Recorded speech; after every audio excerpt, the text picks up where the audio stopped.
MidJourney has evolved a lot since I last made tutorials on it. Its ability and functionality have immensely increased over the past year, and I recently got back into it in order to share some of my findings with you. I'm going to show you how I used MidJourney's Inpainting feature to create my profile picture and perfect all the details that the original prompt didn't get right. I'm happy to say that this image actually made it to the top page of MidJourney's website, which is my first image to feature there. As a lot of you have probably experienced, MidJourney can return some amazing images, but there are often these annoying few details that it hasn't nailed and that can ruin a nearly perfect variation. This could be things like hands, which people always complain about. In this video, you'll learn how to fix all of these issues, and as a bonus at the end, if you've stuck around, I'll show you how to create some really cool variations of your image without changing the main detail, similar to what you see in these 4 images where my main character is suited with 4 different outfits. For this image idea, I was going for a look that depicts the merging of humans and technology, given the rise of AI we're experiencing. Or even more extreme examples like Neuralink, where they're literally installing computers in people's brains. I also wanted to portray a little different vision on what the future of robots may look like, where they power the human skeleton instead of being fully artificial and made of non-organic matter. After running and re-rolling my initial prompt a few times, MidJourney produced me with this grid of images. I like V3 a lot, as I think it has quite a rebellious feel to it. I decided to upscale and develop it further. After upscaling, I noticed a few parts of the core image I was not happy with. This piece of tech sticking out from the side of the skull and the nose area were a couple of things I wanted to start by correcting. I initially tried obtaining more variations of the image, but the results were awful and in my opinion significantly deteriorated the quality of my original result. You're better off finding a close to perfect initial image and correcting any issues using MidJourney's Inpainting tool. You can access the Inpainting tool after upscaling an image from your initial grid. You then see an option called Vary Region, which is essentially MidJourney's Inpainting. Keep in mind, this is currently available only in Discord and not on the website version of MidJourney, but to be honest, I actually prefer Discord and continue to work in it, as it just makes developing images so much easier. Once you click on Vary Region, the Inpainting window will pop up, which has a few simple buttons. The Rectangle Select tool allows you to select rectangular areas on the image to inpaint or change. The Lasso Select tool allows you to select any shape you see fit.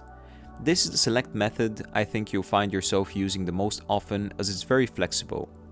You have the prompt input area, which works the same way as your usual prompts, and your next and undo buttons.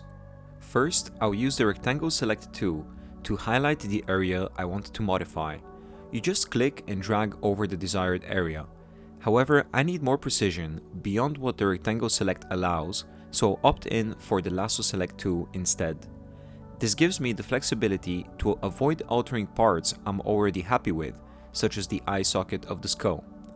For the prompt, I'll enter a straightforward prompt. I'll just type skull to repair the damaged side of the skull. You don't need to overcomplicate the prompt, but feel free to experiment. Running the Vary region will display a grid of images as usual. Version 3 has impressively reconstructed the side of the skull, substituting it with a clean, anatomically correct depiction, so I'll proceed with the scaling of this version. With our first imperfect detail being fixed, the new core image looks much better. Next, I wanted to focus on the nasal aperture, which seems odd. The bottom part sticks out quite unnaturally, and the inner surface on the far side of the nose is too visible, implying an incorrect perspective. I'll reapply the inpainting process again, selecting Vary Region on this new upscaled core image. When selecting the nose, I'm paying a lot of attention on covering a sufficiently large area for MidJourney to be able to replace the nose. As you can see, I'm selecting the entire nasal area, including the connection between it and the rest of the skull. This careful selection is crucial for MidJourney to effectively reconstruct and integrate a more anatomically correct nose into the skull. A too narrow selection might lead MidJourney to generate less realistic variations, so ensure to select sufficient area when inpainting your images. I'm happy with variation 1 from the results, as it corrects the anatomy and addresses my initial concerns perfectly. Again, the outtake here is to ensure you are selecting a sufficiently large area in order to blend changes properly. On a side note, you've probably already spotted the quote I've included: "Creativity is intelligence having fun." When editing this video, this quote came up and I thought I'd just leave it in there as it applies to what we're doing here on so many levels. I'll leave you to imagine all the ways this quote is relevant, but feel free to share in the comments what it makes you think about.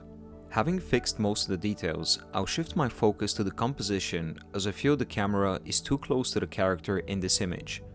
To fix this, I'm going to use MidJourney's zoom out feature, which is essentially its outpainting feature. To do that, on the upscaled result in your Discord, you'll notice the buttons for the zoom out options. There are three options: a 2x zoom out, a 1.5x zoom out, or a custom zoom. I'll choose the 1.5x for this case. Once again, I'm presented with 4 variations, and you can see that MidJourney has now included a torso and shoulders. Since we are expanding the image, MidJourney has had to get creative with different postures and body structures. I think version 2 looks best as it retains the rebellious feel with its posture. Use the zoom out tool to control the composition of your image by controlling the distance from the main object. But keep in mind that this method is less effective with environments, since there are a lot more details to get right with an environment, and as such, more complexity leading to more errors. I encourage you to get creative with the Vary Region tool, as it is very powerful. In this iteration of the image, I used it to clean up the cables that were sticking out behind the skull. I literally only selected the relevant area and ran the Inpainting with no prompt whatsoever, and it still produced these decent results. I did have to re-roll numerous times, however, in order to obtain a clean look, so remember to always keep re-rolling until you get a variation that you like. Now for the bonus tip I mentioned at the beginning of this video. I selected the bottom quarter of the image up until the neck and ran a very simple prompt: hoodie.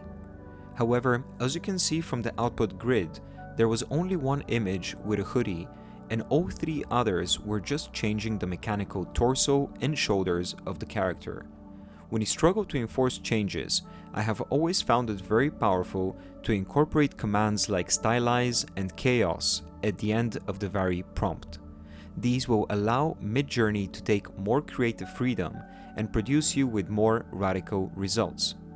In this 4-grid comparison, you can see how adding different combinations of stylise and chaos to your Vary prompt achieves different results.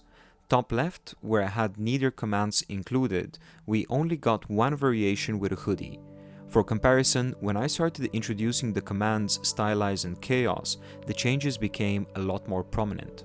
For those of you that don't know what these commands do, I have included the definitions of each. Stylise ranges from 0 to 1000, and the higher levels of stylise allow MidJourney to be more artistic with its variations. Chaos ranges from 0 to 100, and the higher levels of chaos allow MidJourney to produce us with more weird, outside-the-box results, as you can see from the image on the bottom right. Personally, I think a combination of both commands works best. A higher level of stylization, somewhere between 500 and 1000, and a lower level of chaos, 25 or under. Experiment with different combinations as you can achieve some really amazing variations. If the end results are not perfect, you can always use the Inpainting tool to correct any small imperfect details, just like we did at the beginning.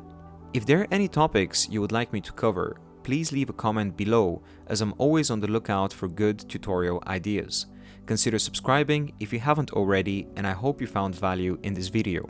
I'll see you in the next one.